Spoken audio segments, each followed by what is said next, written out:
ქართული ოცნების ორგზის პრემიერ-მინისტრის ირაკლი ღარიბაშვილის სეიფში და 7 მილიონი ლარი 10,000-ზე მეტი ავარიული შენობის გამაგრებისთვის თბილისში. ამ ერთ წინადადებაში ნათლად ჩანს რა მიაქვთ ქართული ოცნების ჩინოვნიკებს სახელმწიფო ბიუჯეტიდან სახლებში და რას იმეტებენ ხალხისთვის ამ ადამიანების მიერ გადახდილი გადასახადებიდან. დღეს თბილისში ავარიული შენობები არ არის უბრალოდ ურბანული პრობლემა, ეს არის უსაფრთხოების უმძიმესი კრიზისი ქართული ოცნებისა და პერსონალურად კახა კალაძის მმართველობის პირობებში.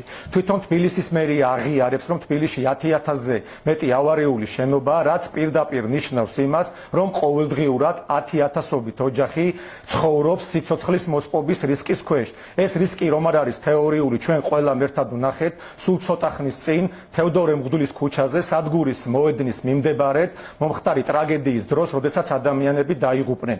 გუშინ წინ სასწაულმა გადაარჩინა ხალხი სამგორში, როცა ჩამოიშალა ავარიული კორპუსის ფასადი. ვნახოთ, რას აკეთებს მერია 2026 წელს ამ მიმართულებით.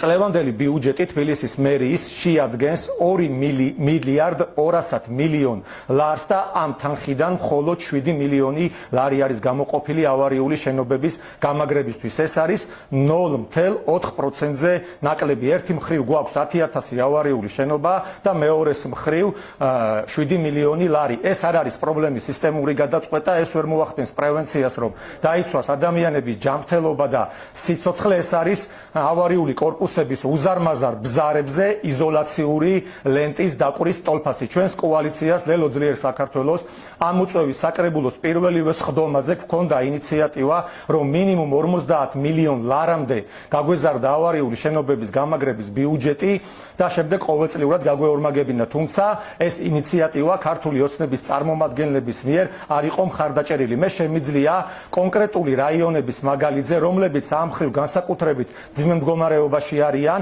ავარიული შენობების მიმართულებით, გაჩვენოთ თბილისის მერიის პოლიტიკა. თქვენ ეკრანზე ხედავთ ნაძალადევის მაგალითს. ნაძალადევში 5 წლის განმავლობაში გამაგრდა მხოლოდ 5 ავარიული შენობა. აქედან 2023 და 2025 წლებში არც ერთი ავარიული შენობა არ გამაგრებულა. იგივე მდგომარეობაა თბილისის სხვა მძიმე რაიონებში, მაგალითად სამგორის რაიონში 2023, 24 და 25 წლებში არც ერთი ავარიული შენობა არ გამაგრებულა.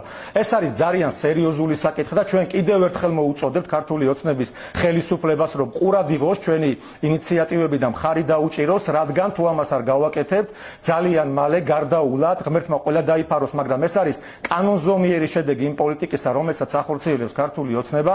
ჩვენ ვიდგებით რომელიმე ჩამონგრეული კორპუსის წინ და ვიტყვით, რომ ვიზიარებთ ჭირისუფლების მწუხარებას, მაგრამ ჩვენი ეს სიტყვები, ცარიელი სიტყვები იმ მდგომარეობაში არავის აღარ დაეხმარება.